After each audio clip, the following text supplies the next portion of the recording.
happened. It is day 3, ITC Vegas 2025. We are backstage before the main keynote here, and I'm with my good friend Bill Harris here. He's a co-founder of ITC. Bill, what's the message for the folks here day 3 here at ITC, winding things down? Yeah, day 3 is still a lot to discover, a lot of connections to be made. It's more of the same, really. We're really excited. This year we have a cybersecurity summit, so that's going to be awesome. The main stage, we've got our 10 years of InsurTech panel with Hippo, Lemonade, Clear Cover. Just there's a lot to learn, and I'm really excited about going down to the expo and just discovering a lot of the technology with all the booths, all the really cool things that are going on out there. Amen. One of the things, I was on the floor yesterday covering it. One of the main kind of realizations I think a lot of folks have been having is how much bigger ITC is this year. Everybody's saying it feels so much bigger. Is that just a sense, or is that actually showing up in the numbers? No, absolutely. It's bigger this year, and the energy has just been absolutely incredible.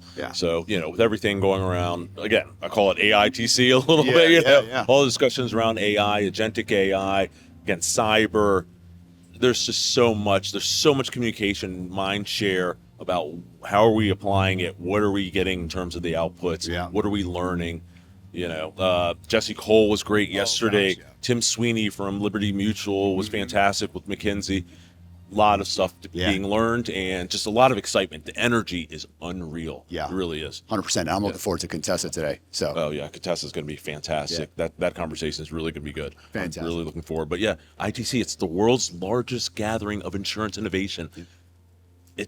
It's incredible. I'm so proud of what we've been able to build in the last decade. Ladies and gentlemen, we're backstage here on ITC 2025 Day 3, and I'm with Marcus Rue. He is the founder of Guidewire. Marcus, first off, congratulations on all the amazing success with Guidewire. You have built an industry titan, name brand recognizable anywhere you go. Along with many others, yes. Indeed. So you're going to be outstage here and a little bit on stage at Day 3, addressing the entire audience here at ITC 2025. What's going to be your key message for them? Well, I'm going to share a bit about how arduous a journey it was, but how it was most exhilarating and meaningful experience of my career, and there's never been a better time to be an entrepreneur. Never more capital, more enthusiasm, more support. And so sort of urging everyone to go for it. I love that.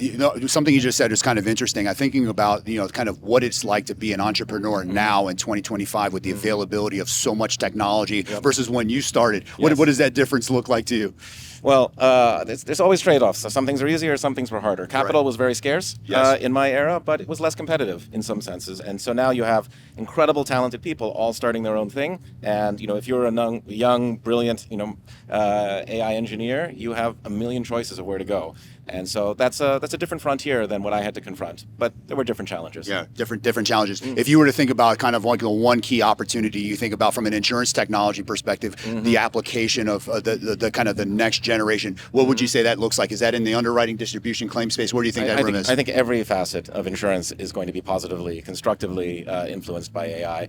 In some cases, people have gotten a little over-exuberant, in my opinion, but there's no question that over time, the impact will be profound. Contessa, you're about to go out and address thousands of insurance professionals. What's going to be your message for them today? I think the really interesting conundrum that InsurTech and traditional legacy carriers and really industries across the business world that I cover is that there's this opportunity, an incredible opportunity that's being presented with AI.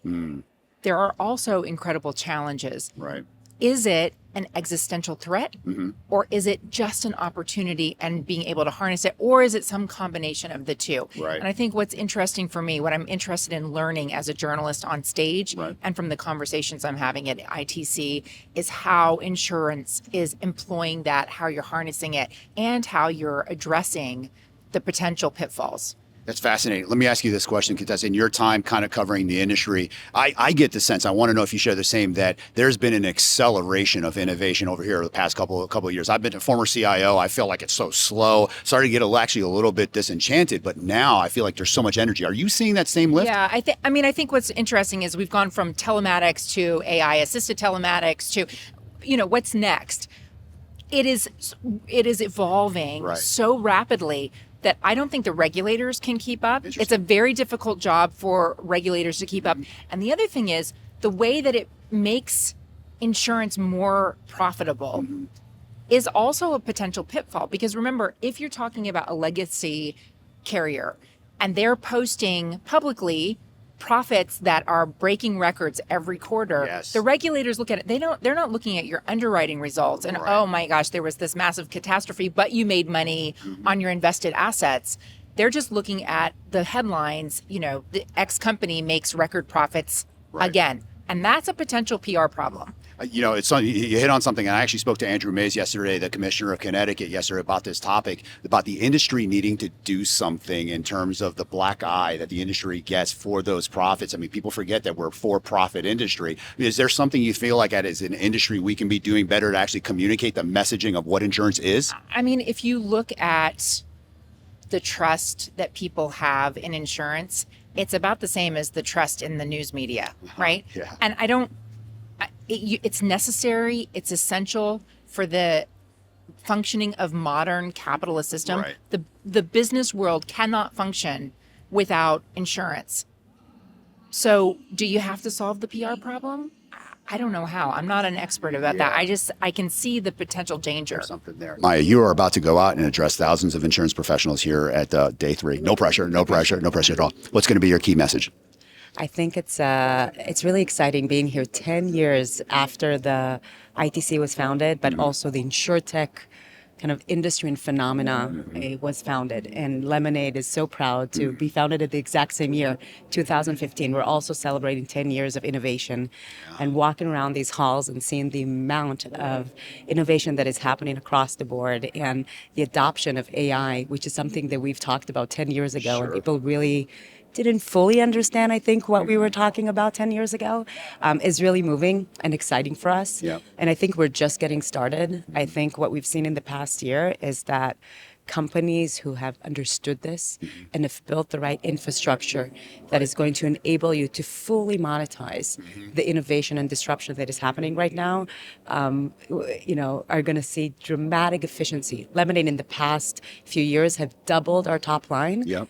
And have remained completely flat on our OPEX, like revenue, and haven't hired a single employee to support that growth. Yeah. And that is only feasible by using AI and using these tools. And so happy to see kind of the excitement and the full adoption of, what we've been talking about for so many years. Yeah, I've seen some of those metrics. I think I was actually seeing, I saw it in your 10K where you actually track your premium per employee. And just seeing that is incredible. And as a former CIO of a legacy carrier, I got to admit, a little envious at the fact that you guys are not constrained by the same technical deck, right? It's easier to start from scratch, right? Like always. Yeah. So how have you capitalized all of that opportunity, and just give us some examples of where that technology has really enabled you to kind of just leapfrog ahead?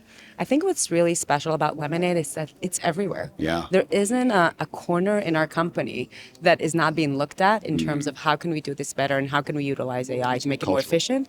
It's the culture. Yeah. And I talk a lot about that as well, which is if everybody in your organization is excited and thrilled about what's happening, or are they afraid and concerned about what's coming? Is it going to replace their jobs? I think that makes a whole difference in terms of your ability to move. Right. And we've made changes from claims, which you can see here a lot, underwriting, which you can see here a lot, but also in terms of how we do employee reviews and how we manage HR. And, really every single corner in our organization is going to become autonomous. Amazing. One last question. Can you crystal ball the next 3 years for us? Like, what do you see kind of developing in the future? I was sitting with someone from OpenAI a week ago, and they can't even plan the next quarter. Isn't that crazy? So the only thing I would say is make plans, but also be very ready to change your plans, because I think the pace at which we're seeing innovation happening right now is going to force all of us to be agile and really make sure that we're able to capitalize on the innovation that's coming, but also